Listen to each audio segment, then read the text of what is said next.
Welcome back to another video. Today I'm talking about another Spriggan 12 member, and that would be Ajeel Ramil. He is a mastery of sand magic and mostly is referred to as the Desert King. Following the death of Zareth, he rose to be the Emperor of Alvarez and attempted to rebuild the empire. Yeah, he is mentioned or introduced as well as the other Spriggan 12 in the Alvarez arc. My fault. Anyway, all the other arcs that he was introduced in was Water Dragon God arc, the Wood Dragon God arc, and of course his main ability would be sand magic. Ajeel is an immensely potent user of sand magic. He can mold sand into sandstone of various shapes similar to dynamic ice make, and it can even turn himself into sand himself. He seems to have a special connection with sand seeking, as he was able to determine Makarov and his comrade's location by simply asking the land. Like, he's Toph, my guy. I don't think Toph could do that little echolocation on sand. I know she's gotten better as a sandbender, but she can't, of course, do the echolocation on sand. It's not solid. Anyway, sand form, Ajeel is capable of turning himself into sand and is able to hide within it.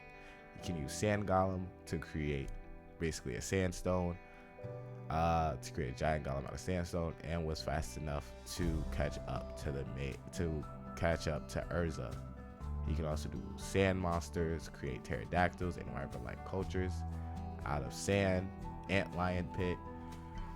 You create enormous quick sand pit that can completely engulf his enemy. Sands of death can create an enormous wave of sand that can completely engulf his enemies. Sand world is capable of creating a sandstorm large enough to surround an entire town the size of Magnolia. Rami saith, at first leaping into midair. Oh, he can develop himself into a sand. Ajeel can also create a double axe made of sand, which is supposed to be sharp and strong enough to decapacitate a target. Of course, he has the immense magic power, immense durability, enhanced agility, and immense strength.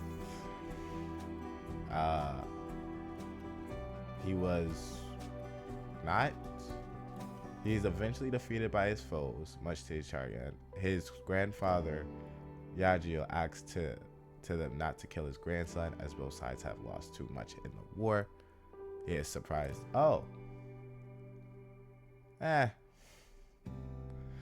So he eventually loses to Lizana and a couple of others from Fairy Tail. Unfortunately, I didn't know he loses to Lizana, but accordingly, he does fight Urza. He mostly wins against Urza, of course, in a landslide, but this is Fairy Tail. What are we talking about? Urza's the main character. And then Urza, despite anything, still keeps up with him and does kill him, along with the help of Lizana. Come on. Come on. He's one of the stronger members and lost in his own element. What is this, Pokemon? Other than that, that's kind of it. Let me know if I left some things out. If Ajeel is your favorite character from the Spriggan 12. He wasn't mine just because the way he went out, much like Demaria, to my unfortunate suspense. Anyway, like, subscribe, and I'll see you in the next one.